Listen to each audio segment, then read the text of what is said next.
میں خواتین کو یہ بات سمجھاتا ہوں, گھریلو خواتین کو, کہ گھر کو صاف کرنا نہیں ہے, رکھنا ہے. کرنے میں اور رکھنے میں فرق ہے. کیا ہو گیا, کیسے سمجھائیں؟ رکھنے کا مطلب گندا ہونے دینا ہی نہیں. اب پھوڑا عورتیں پتہ کیا کرتی ہیں, بچے کا پیمپر اٹھایا, ٹھیک ہے, شوہر کو غصہ آئے گا, یہ کیا ہے, اٹھا رہی ہوں نا, اٹھا رہی ہوں, ارے وہ نیچے پیشاب کا نشان لگ گیا فرش پہ تو دھو دوں گی نا, میں ہوں نا دھونے والی. یہ پھوڑ عورتوں کا کام ہوتا ہے. اور جو پھوڑ پنے کے اعلیٰ مقام پر پہنچی ہوئی ہیں وہ کیا کہتی ہیں, تو کیا ہو گیا, بچہ بھی تو آپ ہی کا ہے, پیمپر پھینک دیا تو کیا ہو گیا. جو بہت نیٹ کلین سمجھی جاتی ہیں وہ کیا کرتی ہیں, پھینکا ہے اٹھا لیں گے نا, ماسی آئے گی اٹھا لے گی. اب بچے ہوں گے تو بھائی یہ ٹینشن تو ہوگی, لیکن جو سلیقہ مند عورت ہوتی ہے وہ پیمپر نکالا, گیا کہاں, وہ سیدھا ڈسٹ بن میں. نہیں یار, وہ اپنی سوغات, بچے کی جو سوغات ہے, اپنی نہیں معذرت کے ساتھ, بچے کی سوغات دکھاتی نہیں ہے کہ آئیے زیارت کے لیے دیکھ لیجیے. اور ایسی خواتین کے بچے بھی بڑے نفیس ہوتے ہیں. پھر بچے بھی کیا ہوتے ہیں, بہت نفیس, ان کو بچپن سے ہی عادت پڑی ہوئی ہوتی ہے. تو اب یہ کیا ایسی خواتین مارکیٹ میں شارٹ ہو گئی ہیں, کیا کریں. ونس اپون اے ٹائم ہماری دادی, اللہ ان کی مغفرت فرمائے, کہ ایسی صفائی تھی, اتنی صفائی, تو وہ ہمیں وہاں نظر آتی تھی.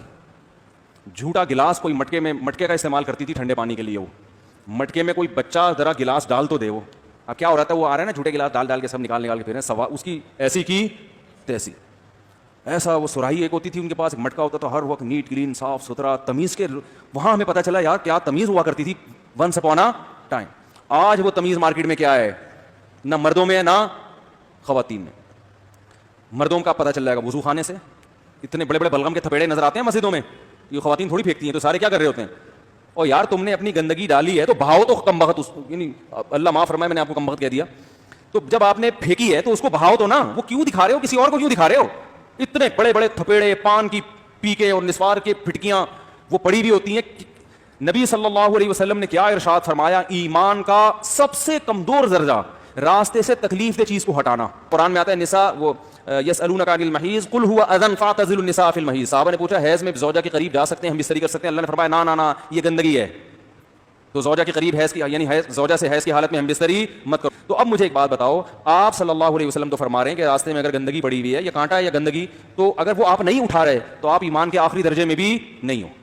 یعنی ایمان کا جو بالکل بیس آخری درجہ تھا نا, کہ اتنا تو کم از کم سینس ہونی چاہیے, اس کا مطلب آپ میں اتنی بھی سینس نہیں ہے جو ایمان کا بالکل آخری درجہ ہے. تو اب آپ بتاؤ وہ آدمی کیسے مومن ہو سکتا ہے جو گندگی چیز نہ اٹھائے, وہ کیسے ہو سکتا ہے جو باقاعدہ پھینکے.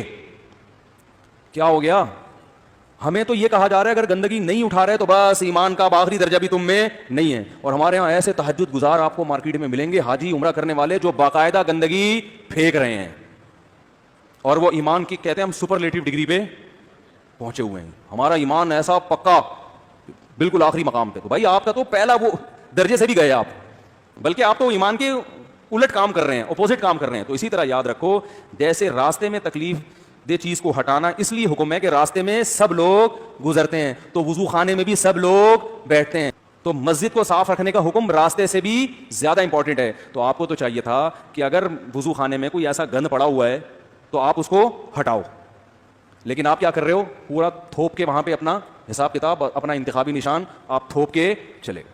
اگلا آئے گا اور پھر وہیں خا خا خو خو کسی نمازی بھائی کے سامنے بیٹھ جاؤ, وہیں ناک کے بڑے بڑے سڑپے, بس چھوڑو ابھی کیا لمبی ڈیٹیل میں جاؤں گا.